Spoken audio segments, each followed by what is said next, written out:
morning, everybody. How are y'all this morning? Good, awesome, very cool.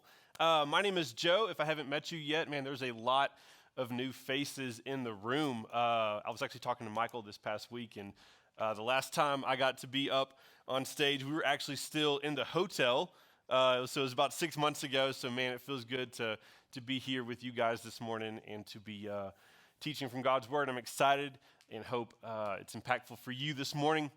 I was talking to Michael, and we were having a conversation, and I told him, man, I have a confession to make. And I'm going to go ahead and make this confession to y'all, too, this morning.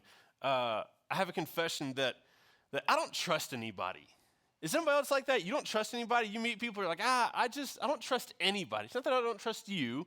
I just don't trust anybody, okay? And I try. I really try to trust people. I want to trust people, but things keep happening in my life that make me not want to trust people at all. A couple weeks ago, I was flying back from Atlanta, Georgia.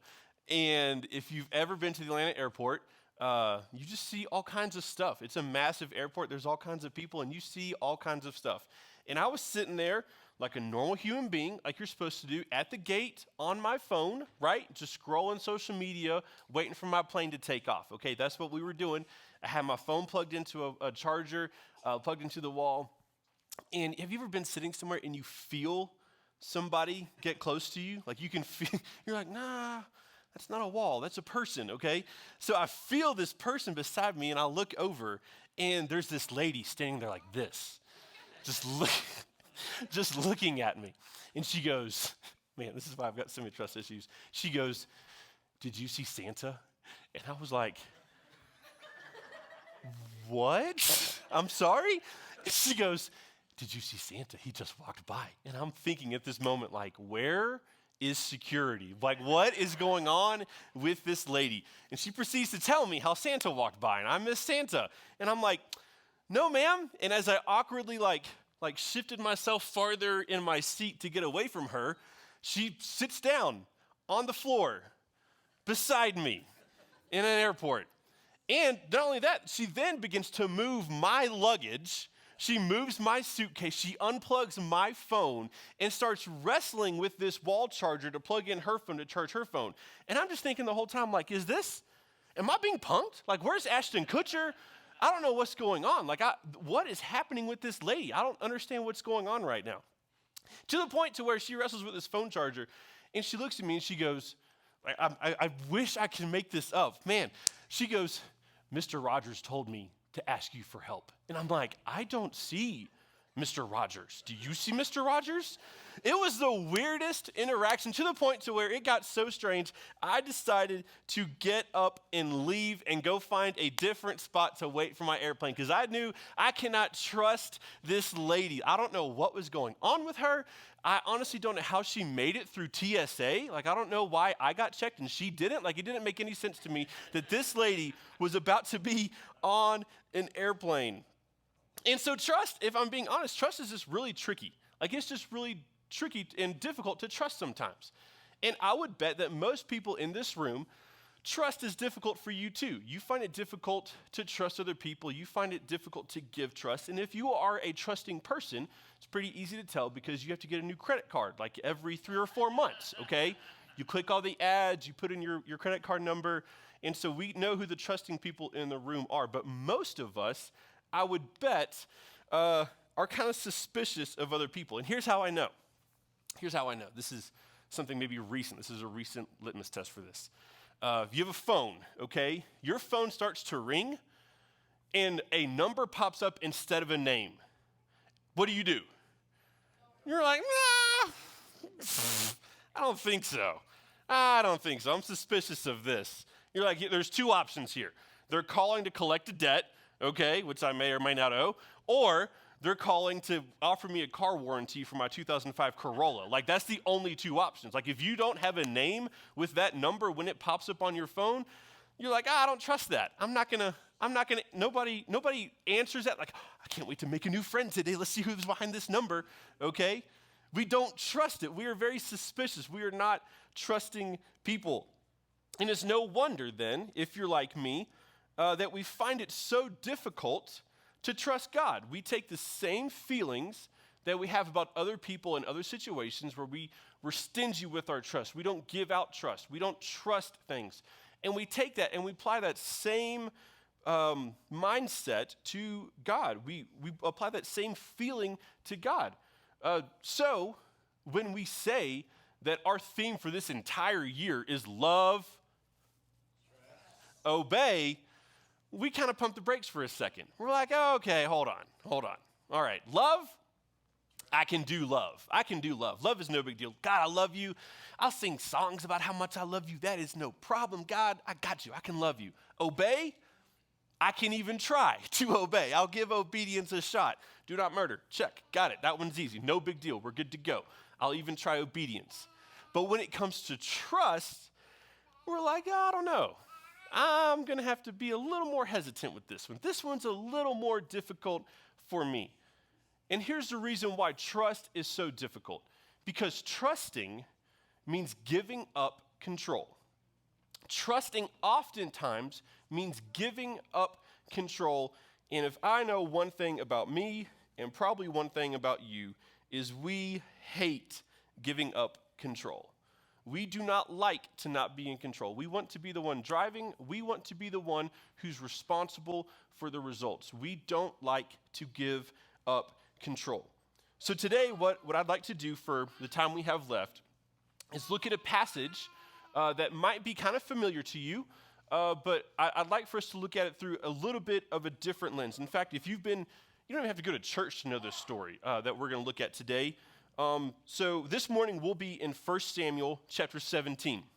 And the account that we find here is David and Goliath. Man, see, you don't even have to go to church for very much in your life.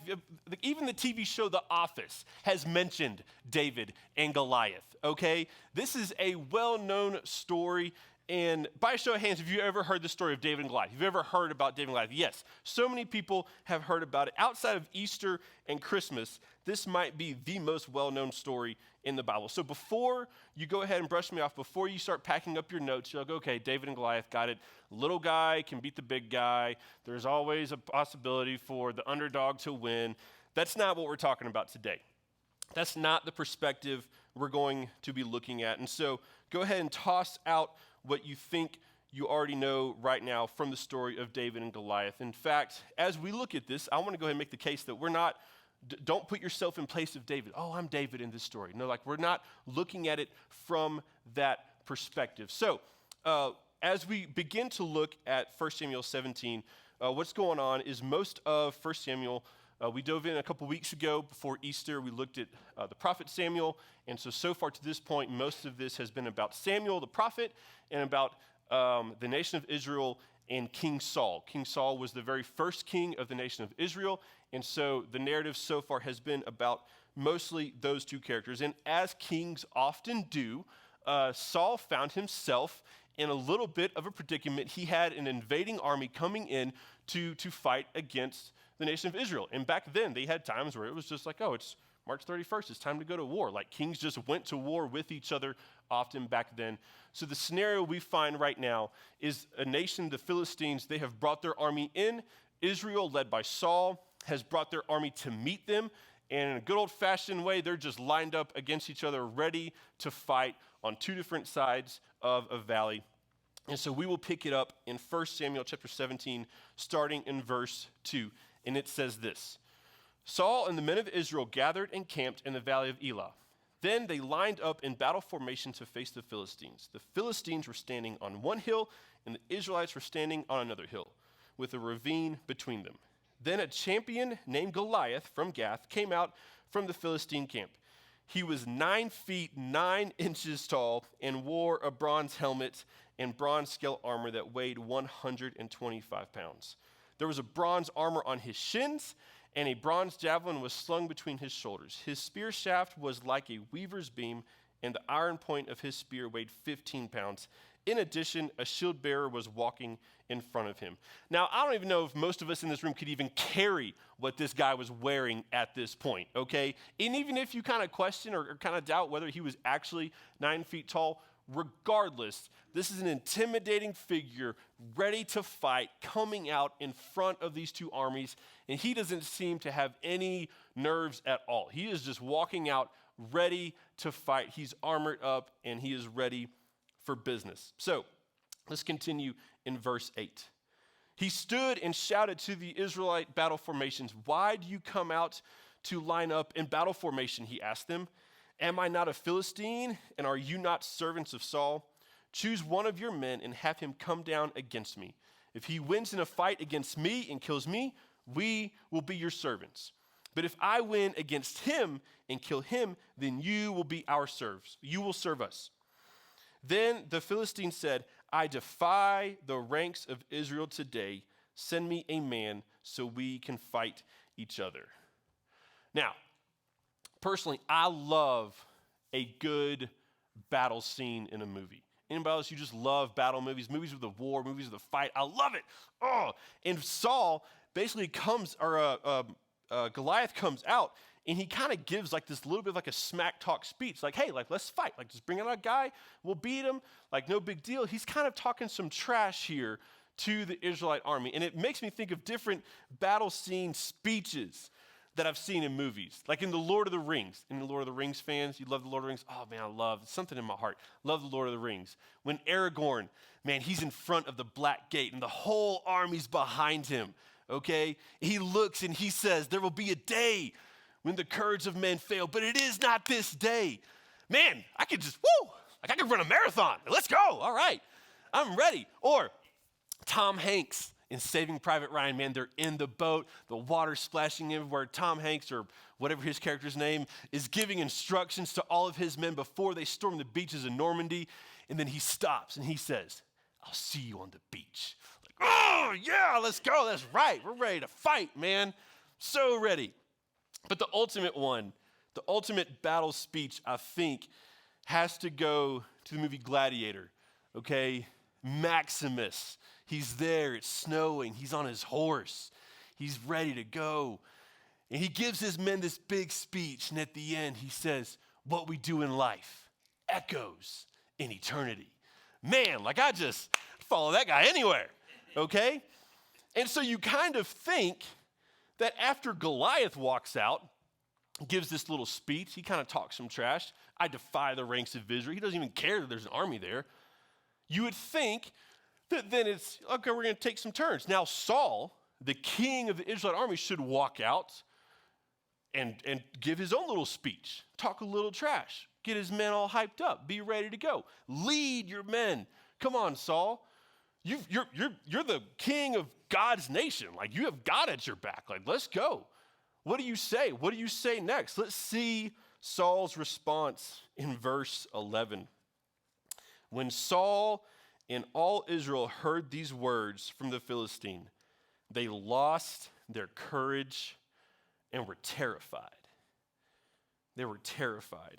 You have to be kidding me.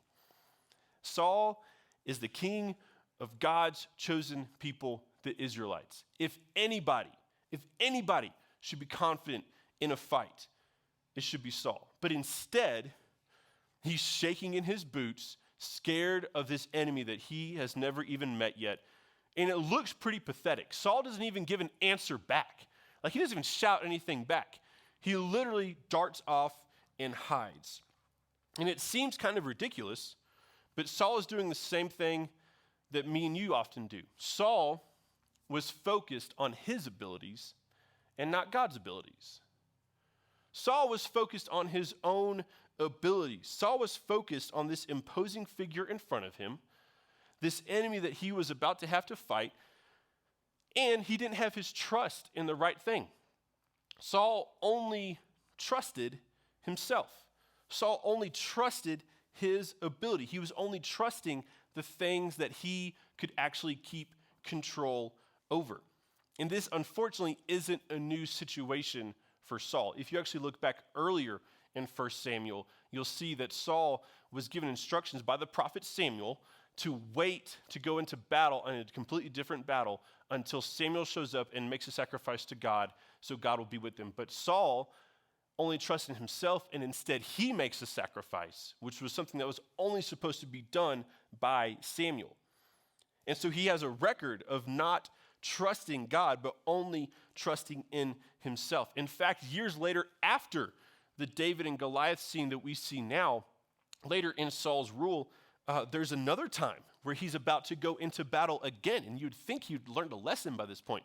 But later in his life, instead of trusting God, he goes and he actually consults a medium to stir up the dead to see how this battle is going to go. So Saul does not trust God, and his reaction shows it, because he knows that if he goes to face Goliath, he'll be going to face Goliath on his own, and he is only trusting in himself and his abilities. But as you might already know, this story has more than just the character of Saul. We have another character that comes on the scene, and it's David, young David. He eventually becomes king of Israel later on in his life. But David, at this point, man, he's super young. Like maybe in his teens, kind of young man, not a ton of experience, but he shows up basically to bring snacks and supplies to his brothers who were in the army. And he shows up to the Israelite camp right when another time that Goliath was coming out, because Goliath did this for 40 days. And this is a completely side note. Most of the time in Scripture, when something is happening for 40 days, it builds trust in the Lord. But Saul allowed 40 days to diminish his trust. So David shows up, and Goliath is out again every day making this speech. And let's see David's reaction to hearing Goliath give his speech. Starting in verse 32. David said to Saul, "Don't let anyone be discouraged by him. Your servant will go and fight this Philistine." But Saul replied, "You can't go fight this Philistine. You are just a youth, and he has been a warrior since he was young." David answered Saul. He just knows how to come back and talk back, I guess. It's great. "Your servant has been tending his father's sheep." Not the most intimidating animal in the world, I got to be honest, okay? Sheep aren't really known for their aggression. But David continues, "Whenever a lion or a bear came and carried off a lamb from the flock, I went after it, struck it down, and rescued the lamb from its mouth. If it had reared up against me, I would grab it by its fur and strike it down and kill it. Your servant has killed lions and bears. This uncircumcised Philistine will be like one of them, for he has defied the armies of the living God." And here's the important verse that we need to see. "Then David said, 'The Lord who rescued me from the paw of the lion and the paw of the bear will rescue me from the hand of this Philistine.'" David, who is not that old, is not that experienced, shows an absolute confidence and trust in God. He seems to have no doubt that God will be with him as he goes to face Goliath. So we see between these two men, Saul and David, two completely different reactions to this giant Goliath. But why?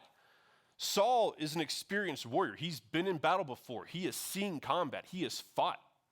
But yet he seems to have no confidence in anything that he could do in that moment. But David, on the other hand, he's killed some animals, but he really hasn't had that big of a fight in his life before.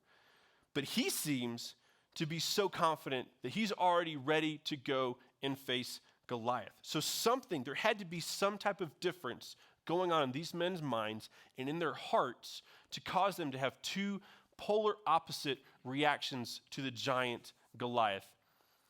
And I think their reasons for the reactions were this. Their reactions were based on the relationship that they had with God. Their reactions and their ability to trust was based on the relationship that they had with God. I really don't think Saul would have been physically intimidated by Goliath in any other situation. Saul, as we read earlier in his life, he's literally head and shoulders taller than everybody else around him. He's a big dude himself. But Saul knows that he was on a streak of disobedience. He had not been prioritizing his relationship with God at all. We see no evidence of that as we read 1 Samuel. Saul, who should have been the poster child for his country, God's chosen people, the Israelites, instead was someone who was not seeking after the Lord. He was not trying to work on his relationship with God. He was not pursuing God. And so he knew if he faced Goliath, he would face him completely alone. There was no help from God for Saul. But in David's response, we see confidence. And that confidence was built on his relationship with God. He knew that if he went and fought Goliath, he would not be fighting on his own. He says how God will be the one that rescues him from Goliath. And this isn't some type of like naive, inexperienced confidence that David has. This isn't something like, hey kid, you don't know what you're getting into. This is a confidence that is built on a relationship that David had been putting in the work to grow and to foster. We know, David mentions it, that he was a shepherd. So he hung out with sheep, which probably wasn't the most entertaining thing in the world, if I'm being honest. But David would have times as a shepherd where he would take the sheep out into the wilderness, and he would have days and possibly even weeks of extended periods of time where he was out by himself with these animals alone. And instead of wasting his time, instead of just like scrolling social media, instead of just wasting away the time that he was given out there, he utilized his time intentionally. He used this time to grow closer to the Lord. David wrote much of what we read in the book of Psalms, which is the biggest book in the Bible. He wrote a good chunk of that. And we actually get to see his heart as a young shepherd in a lot of these Psalms. In Psalm 63, we see David as he writes this. He says, God, you are my God. I eagerly seek you. I thirst for you.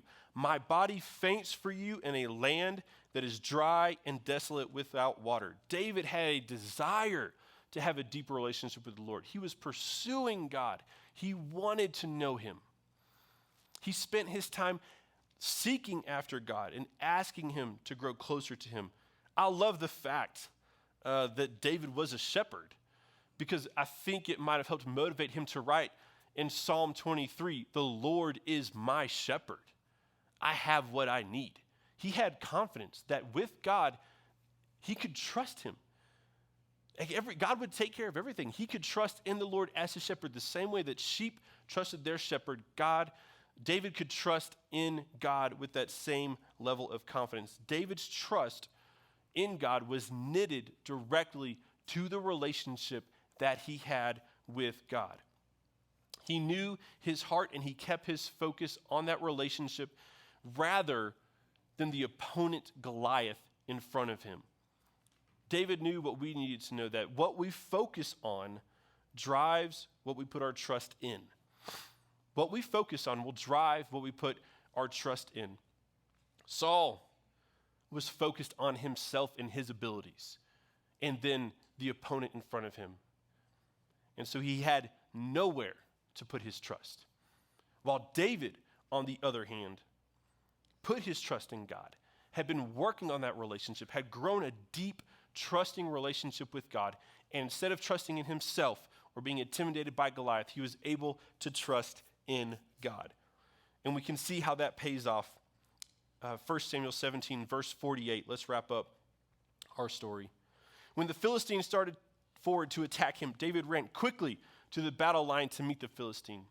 David put his hand in the bag, took out a stone, slung it, and hit the Philistine in the forehead. The boy's got a good shot. The stone sank into his forehead, and he fell face down to the ground. David defeated the Philistine with a sling and a stone. David overpowered the Philistine and killed him without having a sword. For David, it was a relationship built on trust that led him to make the decisions that he made in that moment of facing Goliath. Because he trusted God, that's what he based his decisions on. And we have to know the same thing, that we make decisions based on what we trust most. You go through your life making decisions based on what you trust most. And I know this is true because when your car breaks, you call someone you trust. You don't go find a mechanic like, I think they might figure this out. We'll see. I'm not really sure. You find a mechanic that you trust to fix your car. When a friend recommends a new restaurant, you trust whether you're going to go to that. You make a decision of whether you're going to go to that restaurant or not based on if you trust your friend has good taste in food or not. If it's always a sushi place, you're like, I don't know. I'm not sure if I trust gas station sushi there, bud. We're not going to do that, okay? When it comes to your investments, in your retirement, in your money, you give that to people that you trust. You don't just go find some random person on the street and be like, hey, here's my life savings. Can you do something good with that? No, you find people you trust. You make decisions based on what you trust most. And for you and I, if we are followers of Jesus, we should make every decision in our life based on the trust that we have in Jesus. We should make decisions on where we live based on trusting Jesus in our relationship with him. We should make decisions about where we work, what we do with our money, built on a relationship of trust with Jesus. We should make decisions on how we raise our kids, built on a trusting relationship with Jesus. But if I'm going to make another confession, as a Jesus follower, a lot of times I live like Saul. A lot of times I'm living the same way Saul lives. I'm not spending time with Jesus. I'm not trying to grow in my relationship with him to grow my trust in him. So then when I have to make decisions, when it comes to something in my life where I need to trust the Lord or trust myself, I struggle to lean in and trust that God has the best in mind. And what I end up doing is I take the pressure of my entire life, and instead of giving trust to God, I take the weight of my life and I keep it on my own shoulders. Everything rides on me. Everything depends on me. I have to get this right. I hope I don't mess this up. I have to make the best decision possible for myself, for my family. And I carry the weight of that instead of inviting the Lord in and instead of inviting Jesus in. The main issue is this. When we don't spend time with Jesus, we lose trust in him. When we don't spend time with him, we lose trust in him. And this is true about every relationship in your life. The people you trust the most in your life are the ones that you spend the most time with. Whether that's a spouse or a best friend or a parent or a coworker, the people who have the most trust given to them from us in our lives are people that we spend the most time with. We trust their motives, we trust their heart, we trust their intentions. When I was younger, I was in the Boy Scouts. Anybody ever a Boy Scout? You ever a Boy Scout? Yeah, all right. So I didn't make it that far in my rank as a Boy Scout. It's not surprising, I guess. I was a tenderfoot, which it's not a very intimidating name. If we could rename some of those things for the Boy Scouts, that'd be great. But anyways, our troop, Troop 127, shout out, we would go camping all the time. About once a month, our troop would go camping. And where we were in Georgia, we would drive a couple hours, and we would go camping in like the Smoky Mountains. And there was a lot of rock climbing that we could go do. And so we would do rock climbing all the time. And when you're rock climbing, you have the climber who's hooked to a harness and to a rope that runs up to the top and runs down to a person called a belayer who's at the base. And the job of the belayer is someone who, as the climber is climbing, the belayer pulls the slack from the line as the person climbs. So if the climber slips, they don't fall. They barely drop a little bit. And a good belayer will pay attention and watch, and as you climb, they pull on the rope more and more. And so as a 13-year-old kid, my best friend was in my Boy Scout troop too, and he was also like 6'3", 200 pounds, and I was like 5'2", maybe 100 pounds soaking wet. And so every time we rock climbed, guess who I picked? My best friend, because he was way bigger than me, and he actually knew what he was doing. But we had a relationship of trust where I would trust him to be the person keeping me safe while I climbed. We had spent all kind of time together. I knew that he liked rock climbing. I knew that he cared about it. I knew that he paid attention, okay? So my best friend was always the person that I picked to be my belayer while I was climbing up a rock wall. And you know what's cool? I think Jesus knows the same about us. He knows that trust and closeness of relationship go together.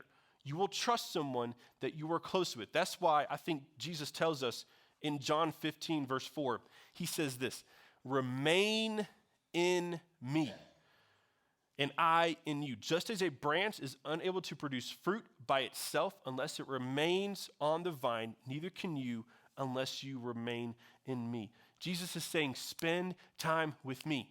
Be with me. I'm not asking you to do things for me. I'm telling you to be with me. Spend time with me. Grow in your relationship with me. So our bottom line for today is this.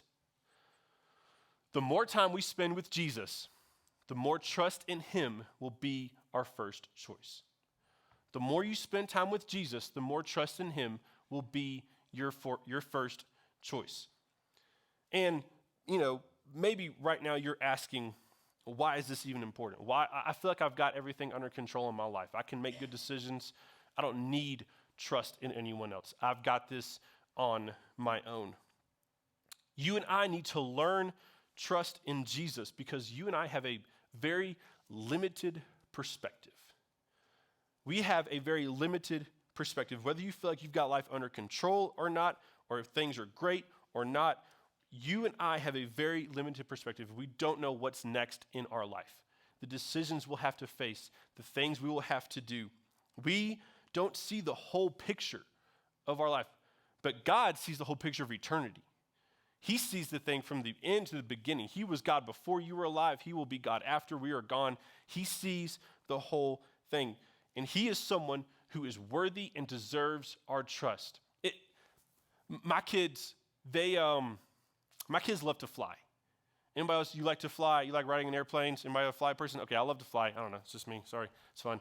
But my kids love to fly. And we fly a couple times a year, pretty often. I got 3 little kids, and they've been flying since they were wearing diapers in an airplane, okay? So when we fly, my kids know the drill. Like, they're pros. They know when we get to the gate, we sit down, play on our iPads, we look at the airplane out the window, okay? When the people call our name, we get on the airplane, they sit down, they know how to buckle their seatbelt, they can open the window, they can close the window, they can lean the seat back.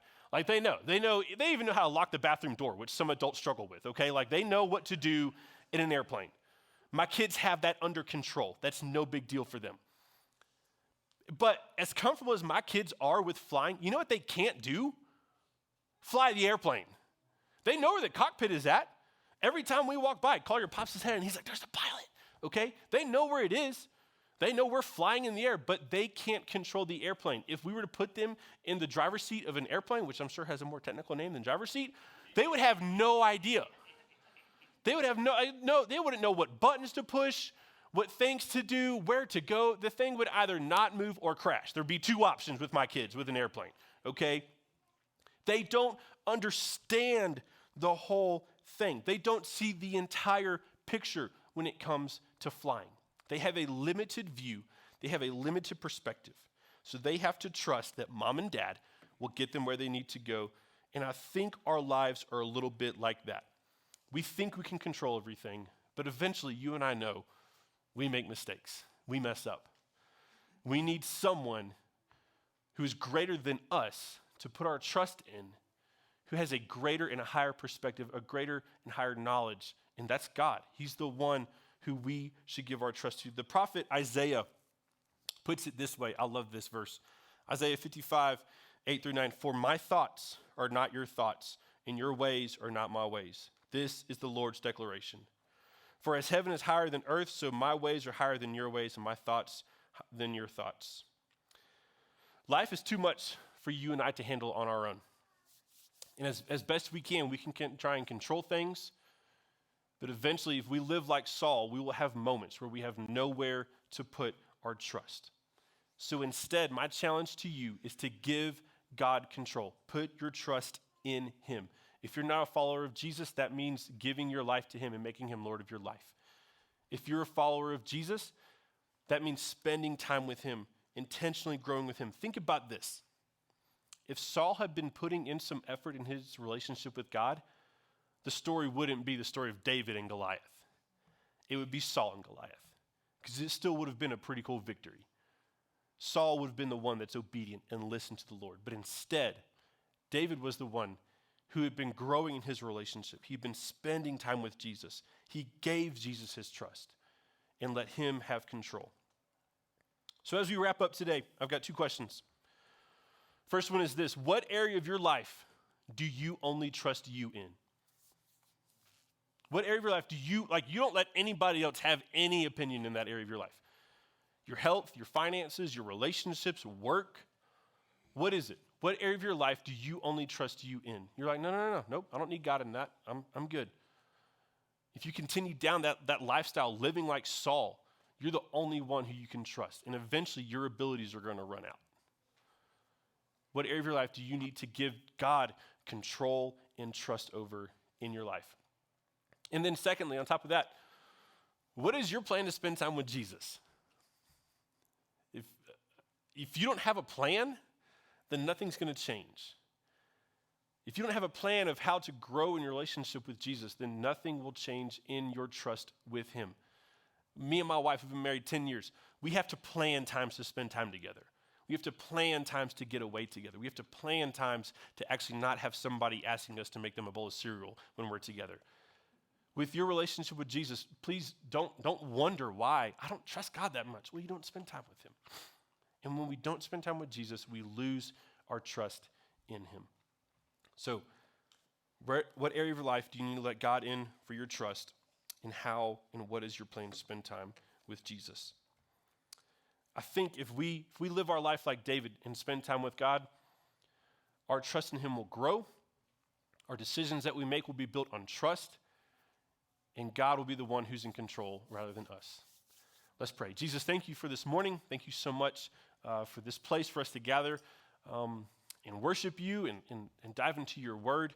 God, I pray that as everyone leaves this morning, Lord, that they will begin to pursue a relationship with you built on trust, and that they will make decisions built on that trust as they go through their life, God, knowing that your ways are so much higher than our ways, knowing that your decisions are so much greater than our decisions, God. I pray that you help us to trust.